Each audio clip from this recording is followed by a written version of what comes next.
black Oneplus 5 feels solid right out of the box. It's a slab of thick glass and cold metal that deserves to be put through my durability test just like every other phone. The Mohs scratch test is first. Since OnePlus is advertising Gorilla Glass 5 on this device, we know that the scratch resistance is going to be on par with the Galaxy S8 and the iPhone 7. It'll scratch at a level 6, with a deeper groove at a Mohs 7. The strongest screen I've ever tested was the Sapphire screen of the HTC Ultra, which scored a level 8. Either way, keys, coins, and razors will not scratch the OnePlus screen. Speaking of unscratchable, the home button is made from ceramic, a material harder than glass. This means that the fingerprint scanning touchpad won't be damaged by anything normal, unless, of course, your phone is tumbling around in a bag full of uncut diamonds, which would actually be a fantastic problem to have. Until then, physical fingerprint scanner damage is not going to happen. The front 16-megapixel camera with electronic image stabilization is covered by the Gorilla Glass 5, and while that sentence probably makes no sense to the average person, people familiar with my videos know that the camera lens is not going to be getting scratched or damaged. The earpiece is made from metal, no worrying about it ever falling out or tearing. So far this phone is made from some pretty solid materials. On the back of the phone we have one of my favorite new features, the dual cameras. When I first used a dual camera phone, I thought it was going to be a gimmick, but after using it, it's definitely a feature that's here to stay for a while. The regular 16-megapixel camera and the 20-megapixel zoom lens are both covered by the same piece of glass and are scratch resistant. The flash is plastic, but that's normal and nobody cares. Now it might have crossed your mind that this phone looks a lot like another popular phone on the market right now, and you're not wrong.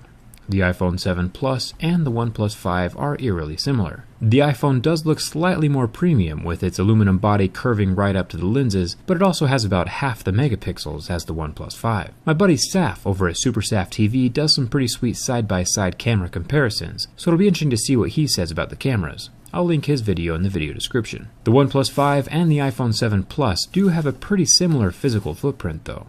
Now, back when the company OnePlus first started making phones in 2014, they released the OnePlus One, whose name might have been based off the exclusive invite-only system that was required to buy one of their phones. The OnePlus 2 was also invite-only, and finally, with the OnePlus 3, they got rid of that invite system. You might have noticed that they skipped the number 4. Skipping the OnePlus 4 might be out of respect to some Asian nations who are superstitious of the number 4. The number 4's pronunciation is very similar to the word for death. Nokia has also been skipping the number 4 with their phones for the exact same reason. And that's a pretty valid reason. Nobody else in the world wants to buy a phone named Death either. You also might be thinking to yourself that a razor blade is a bit extreme for a scratch test. And I agree. I did try some more realistic objects like my keys. They initially left a mark, but the marks rubbed completely off. I also tried a metal coin, scratching the anodized back metal, and these marks as well could be magically erased from the back of the phone with my finger.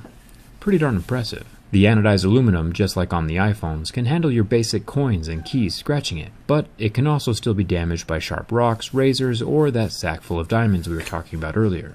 It is durable, but not invincible.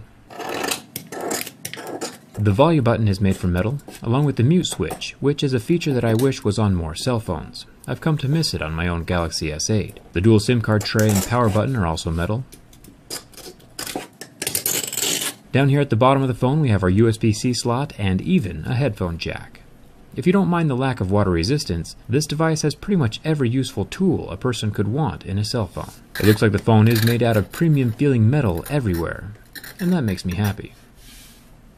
Time for the burn test. The OnePlus 5 is rocking a 5.5-inch AMOLED screen and lasted a surprisingly long time under the heat from my lighter. It was burning for about 40 seconds before I noticed a faint white mark forming on the pixels. The pixels never did recover, so like if you ever drop your phone in a fire, try to rescue it as soon as possible, or just don't drop your phone in a fire. And finally we have the ultimate test of build quality, the bin test. Since OnePlus was bragging about thinness on this phone, I was slightly nervous that the phone would break.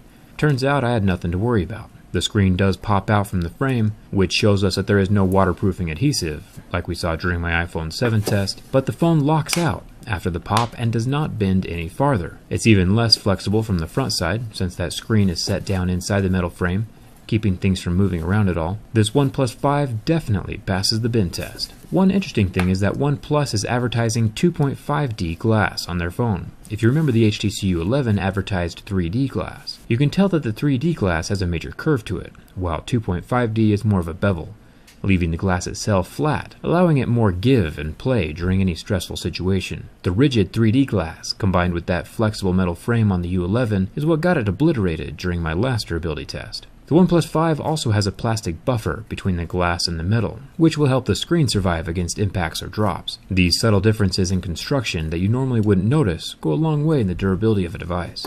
But like always, you can plop a case on your phone and just have nothing to worry about. I always have a case on my phone. I'm pretty impressed with the OnePlus 5. They have continued their tradition of solid build quality. Physically, it might look a lot like the iPhone 7 Plus, but it's several $100s cheaper, has more megapixels in the cameras, and includes a headphone jack. So it gets a thumbs up.